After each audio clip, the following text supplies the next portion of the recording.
Qo'shimchaning Dahua Shio degan kinosini hammamiz nayt yoqtirib ko'rgan. Kichigimizda buni bir shijub, ya'ni bir komediyalik film deb nayt kulib ko'rgan bo'lsak, keyin qayt ko'rganda cho'ng bo'lganda bo'lsa, buni bir beju tragediya deb yig'lab turib ko'rdik. Bu film ishlanib bir 20 necha yillardan keyin Shio Shangmo degan bir kinosi ishlandi. O'zi rejissyorlik qilib, Huangbo Sunukong rolchisiga chiqqan. Bu kinoda hamda bosh personaj Sunukong emas, balki Tangsong. Nimishqa bilamsizlar, bu yosh vaqtida Sunukong bosh personajdi, cho'ng bo'lganda nimishqa Tangsong bosh personaj bo'lib qoldi. Hamda bu kino qarasak, bu yerda Tangsongning ustozi buning bir kitob berdi. Alva dasturi deb kitobning ismi qarasanglar, Ergo Sanbei Show.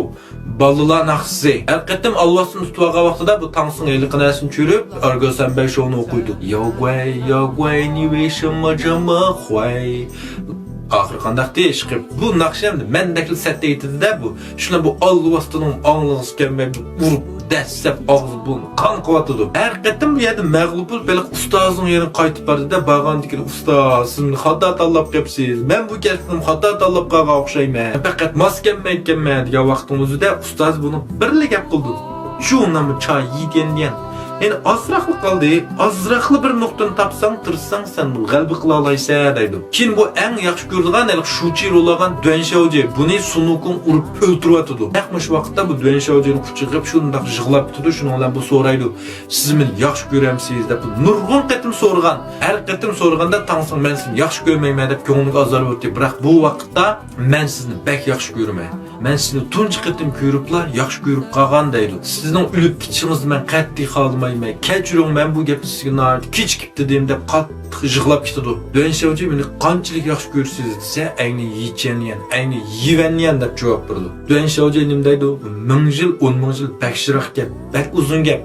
Menga dal hozirning o'zi kerak. Meni 1000 yil, 10 yil yaxshi ko'rmasang mayli, biroq hozirning o'zida yaxshi ko'rishingni umid qilma deydi. Bu yerda Duan Xiaojie o'lgandan keyin bu yerda Tangsong buning qo'ynidan Ergo Sanbei Show'ni deb oldi. Oldin qatim gap talashib urushib qolgan vaqtning o'zida bu Duan Xiaojie buni jitib tashvatdi. Buni nechgacha uxlamay qayta ratlab chiqdi. Biroq bu kitobning ismi endi o'zgarib ketdi. Chunki bu yerda bir Duan Xiaojie bu xat tunmaydi.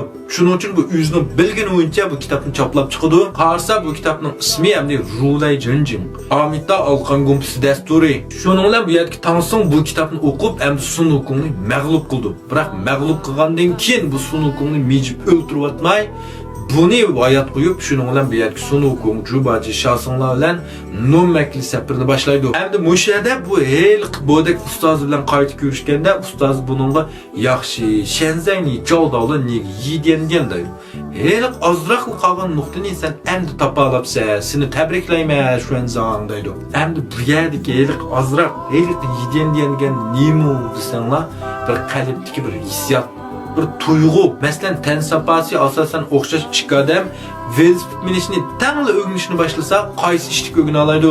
Tangpungliq tuyg'usini kim avval topalsa shu ishni o'rgana oladi. Biroq bu yerda tangpungliq tuyg'usini ikkinchi bir odam sizga deb tasvirlab bergan olmaydi, shunami?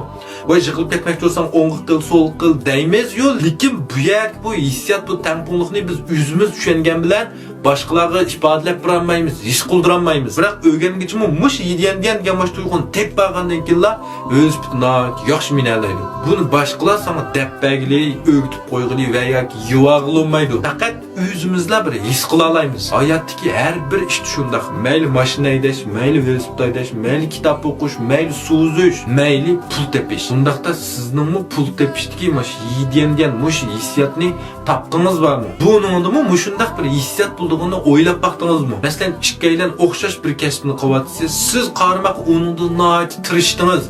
Nayt uchun badal to'lab ish qilyapsiz, lekin u sizdan ko'p pul tepadi. Nimishqa? Endi azroq his qildinglarmi? Hat arada shu boylarning boylik mahfiyatligi, baydadan va namaratadan to'g'risidagi darslikni sizlarga sunmoqchi. Anglag'inglar bormi ya?